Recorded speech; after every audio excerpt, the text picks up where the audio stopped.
আসসালামু আলাইকুম। প্রিয় আমার ভাইয়েরা কেমন আছেন? আশা করি সকলে ভালো আছেন এবং সুস্থ আছেন। দেশ ও প্রবাস থেকে যারা আমার এই ভিডিওটি দেখতেছেন, অবশ্যই আমার চ্যানেলটি সাবস্ক্রাইব করে দেবেন। প্রিয় আমার সহযোদ্ধা ভাইয়েরা, আপনারা দীর্ঘদিন ধরে অনেক কিছুই অবলোকন করতেছেন। বিশেষ করে যারা ২০২৩ সালে আছেন, তারা সবচাইতে বেশি আবেগ, উদ্বেগ নিয়ে বসে আছেন। আসলে আমরা ২০২৩ সালে যারা আবেদন করেছিলাম, আমাদের অবস্থাটা আসলে একেবারে শেষ পর্যায়ে চলে এসেছে। কারণ অনেকে প্রশ্ন করছেন যে আসলে কি হয়েছে ব্যাপারটা। দেখেন, ২০২৩ সালে যারা আমরা জমা করেছিলাম, কোম্পানি অঞ্চলের তো ভিসা দিচ্ছেই না। বিশেষ করে তার মধ্যে নাপোলি হচ্ছে অন্যতম, যা এতদিন ধরে আপডেট করার পরও সব জায়গায় যেহেতু ভিসা দেওয়া হবে, কিন্তু নাপোলির ভিসাটা কিন্তু তারা দেয়নি। আপডেট করার পরও ডাইরেক্ট রিজেক্ট করে দিয়েছে। অনেকে প্রশ্নও করেছেন, অনেকে হোয়াটসঅ্যাপে মেসেজও দিয়েছেন যে আপনি আসলে এই সোর্সটা কোথা থেকে পেয়েছেন। প্রিয় ভাইয়েরা, দেখেন, দীর্ঘদিন ধরে ব্লগ করি, আপনাদের ইটালির বিষয় নিয়ে বিভিন্ন মানুষের সাথে কথা বলি, বিভিন্ন ধরনের তথ্য আমাদের কাছে আসে বিভিন্ন রকমভাবে। তবে অফিসিয়াল সোর্স যদি আমি আপনাদের বলি, সেটা অফিসিয়াল কোনো সোর্স আমার কাছে নেই। কারণ অফিসিয়ালভাবে কোনোভাবেই বলা হয়নি যে যারা আপডেট করেছে তাদের রিজেক্ট করা হবে না বা রিজেক্ট করা হবে, এই ধরনের কোনো নিউজ অফিসিয়ালভাবে দেয়নি। তবে যারা ইটালিতে কাজ করেন, যারা ভালো ভালো মাধ্যম, যারা সাধারণত মানুষের সাথে প্রতারণা করে না, এরকম অনেকের সাথে কথা হয়, যাদের একাধিক লোক এখন পর্যন্ত তাদের মাধ্যমে ইটালিতে পৌঁছে গেছে। এই ধরনের অনেক লোকের সাথে কথা হয়। তাদের থেকে যতটুকু জেনেছি এবং বাস্তবতার সাথে মিল রেখে যারা এখন পর্যন্ত ভিএফএস গ্লোবাল থেকে আপডেট করার পরও রিজেক্ট খেয়েছে, এই সংখ্যার পরিমাণ প্রায় আমি এখন পর্যন্ত প্রায় অনেক দেখেছি। যার কারণে আসলে এই জিনিসটা বলতে বাধ্যই হয়েছি যে নাপোলি শহরের আপনারা হয়তোবা আর ভিসা পাবেন না। যদিও ২-৪ জন পান, সেটা তাদের ভাগ্যগুণে এবং তার মালিকের তৎপরতার কারণে। এবং যদি কেউ আপিল করে আবার নতুন করে ২০২৬ সালের নলস্তা উঠাতে পারেন, তাহলে আপনি ভিসা কনফার্ম পাবেন।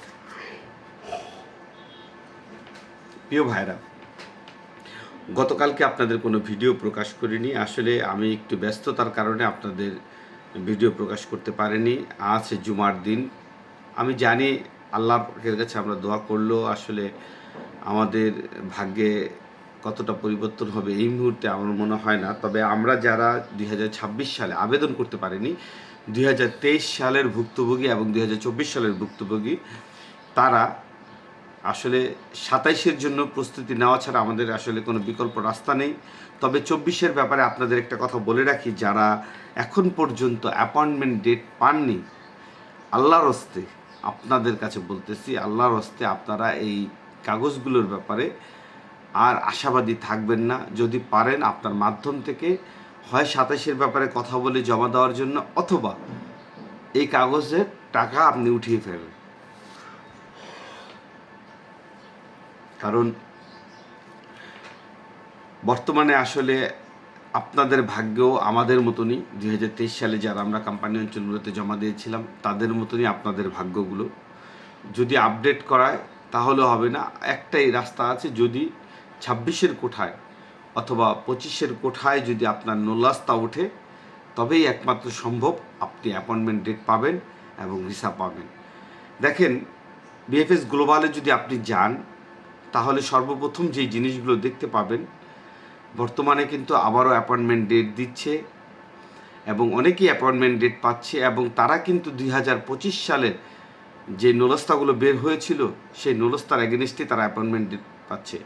কিন্তু আমি এখন আমার আগে যাও কিছু দেখেছিলাম যে ২৪ সালের কিছু নোলস্তা অ্যাপয়েন্টমেন্ট ডেট পেয়েছে, কিন্তু বর্তমানে কিন্তু সেটা শূন্যের কোঠায়। অর্থাৎ কাউকে এখন আর দেখা যায় না ২০২৪ সালে যারা আপনার অ্যাপয়েন্টমেন্ট পাননি তাদের কেউ অ্যাপয়েন্টমেন্ট ডেট পেয়েছেন।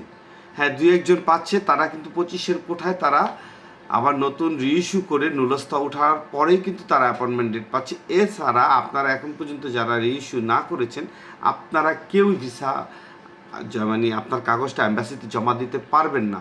দেখেন, আমি আপনাদের কাছে ক্লিয়ার কথা বলি, এর কারণ হচ্ছে দীর্ঘদিন ধরে আমি একই রকমভাবে কথা বলি আপনাদের সাথে, কারণ আপনার উপকার হলে সেটা আমার কোনো লাভ নেই, আপনার ক্ষতি হলেও কিন্তু আমার কোনো লাভ নেই। তাহলে আপনাকে আমি যেই তথ্য দিচ্ছি সেটা আপনার ক্ষতি করার জন্য না, পারলে উপকার করার জন্য, না পারলেন না। তাই আমি আপনাদেরকে বলবো, দেখেন সোর্স কোথা থেকে আসলো, কোথা থেকে পেলাম, এটা বড় বিষয় না। আমি আপনাকে বলেছি, মানা না মানা আপনার ব্যক্তিগত ব্যাপার। তবে মানলে আপনার ভালো, না মানলে সময় হলে আপনি এমনিই মানবেন। প্রিয় ভাইরা,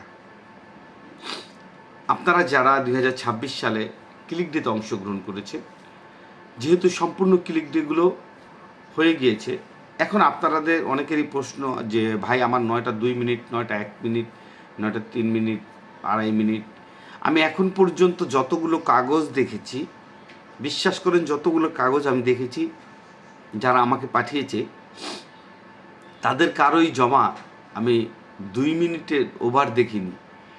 এবং যতটুকু শুনেছি, এইবার ক্লিক ডেতে আপনারা যারা অংশগ্রহণ করেছেন, প্রায় ম্যাক্সিমাম লোকেরই জমা 1 থেকে 1.5 মিনিট, 2 মিনিটের মধ্যেই বা 2.5 মিনিট, সর্বোচ্চ 3 মিনিটের মধ্যেই আপনাদের জমাগুলো হয়ে গিয়েছে।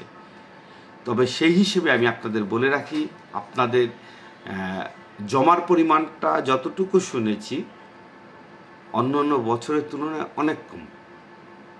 তাই আমি আপনাদের বলতে পারি, যদি আপনার মালিক মাধ্যম সঠিক থাকে এবং সঠিক প্রসেসে যদি আপনার কাগজটা জমা হয়ে থাকে, ইনশাআল্লাহ আপনি আশাবাদী থাকতে পারেন আপনার নলস্তা উঠবে। এবং সেই সাথে আপনারা যারাই জমা করেছেন, আপনাদের মধ্যে একটা ছোট্ট কম্পিটিশন থাকবে, কারণ যেহেতু জমাটা সবারই প্রায়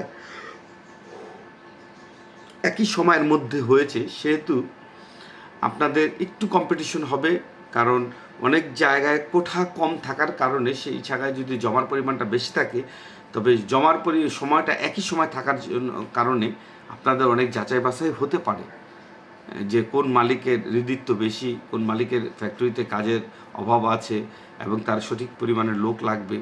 এই ধরনের অনেক কিছু আপনাদের যাচাই বাছাই হতে পারে। তবে আপনারা অনেকেই আশাবাদী থাকবেন, এবার অন্য অন্য বছরের তুলনায় জমার পরিমাণটা অনেক কম ভাই, অনেক কম, বিশ্বাস করেন অনেক কম জমার পরিমাণ। তবে সেই হিসেবে যদি বলি, তাহলে আপনারা অনেকেই এবার ইনশাআল্লাহ আপনারা নুলাস্তা হাতে পাবেন। আপনারা ভরসা রাখুন আল্লাহর উপর। যেহেতু 1 মাস পরে, যেহেতু অলরেডি 12 তারিখের, জানুয়ারি মাসের 12 তারিখের নুলাস্তা বের হওয়া শুরু হয়েছে, সেহেতু এই ফেব্রুয়ারি মাসে যে ক্লিক ডিগুলো হয়েছিল মার্চের শেষে, অর্থাৎ আমরা ঈদের পরেই দেখতে পাবো ইনশাআল্লাহ এই নুলাস্তা বের হওয়া শুরু হয়েছে। আপনারা একটি খুশির মধ্যে আরও একটি খুশি পেয়ে যাবেন। আমি মনে করি যে ঈদের যে আনন্দটা আপনারা উপভোগ করবেন রমজান শেষে, ইনশাআল্লাহ নুরস্তাটা পেয়ে তার চেয়ে বেশি আনন্দ আপনারা উপভোগ করবেন, কারণ ঈদের পরপরই নুরস্তা বের হওয়া শুরু হয়ে যাবে। প্রিয় ভাইয়েরা, 23 সাল এবং 24 সাল নিয়ে কথা বলার আসলে প্রয়োজনীয়তাটা প্রায় ফুরিয়ে আসতেছে। এর কারণ হচ্ছে আমরা যারা 23 এবং 24-এ জমা দিয়েছি, আমাদের অবস্থা আসলে খুবই শোচনীয়। কিছু কিছু অঞ্চলের এখনও ভিসাই দিচ্ছে না, এবং যে সকল অঞ্চলগুলোতে আপডেট করেছে সেসব অঞ্চলগুলোতে কিন্তু রিজেক্ট করতেছে। আসলে এখন 2023 ও 24 সালে আমরা যারা আছি সেটা একটা ধোঁয়াশার মধ্যে আছি। তবে ধৈর্য হারা হবেন না। আমি এখনও বলি আপনাদেরকে, কেন বলি এই কথাটা, কারণ আপনি যদি ধৈর্য হারা হন, আপনি কখনো বিদেশ যেতে পারবেন না। এমনও অনেক লোক দেখেছি যারা 10 বছর 15 বছর অপেক্ষার পর কিন্তু তারা বিদেশের মুখ দেখেছে। আমাকে যদি আপনারা দেখেন, আমি দীর্ঘ অনেক বছর এই বিদেশের জন্য ট্রাই করছি। আমার ব্যবসা বাণিজ্য ছিল, আমি সেই ব্যবসা বাণিজ্য আজ থেকে 5 বছর আগে ছেড়ে দিয়েছি।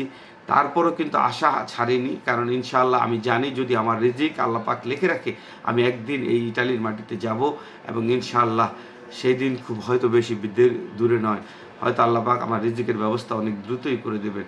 তাই আমি আপনাদেরকে বলবো, আপনারা ধৈর্য হারা হবেন না, অস্থিরতা হবেন না। ইনশাআল্লাহ আল্লাহ যদি চায় আপনি অবশ্যই ইটালিতে যাবেন, সেই আশায় ব্যক্ত করে আমার আজকের ভিডিওটি এখানেই শেষ করছি। আপনারা ভালো থাকবেন। মাহে রমজানের শুভেচ্ছা ও অভিনন্দন আপনাদেরকে জানাই। আপনারা আল্লাহর কাছে দোয়া করবেন, ইনশাআল্লাহ কবুল করার মালিক আল্লাহ যে কোনো সময় 1 সেকেন্ডে পরিবর্তন করে দিতে পারে আপনার জীবনের ভাগ্য। এই আশা ব্যক্ত করে রাখছি। আসসালামু আলাইকুম।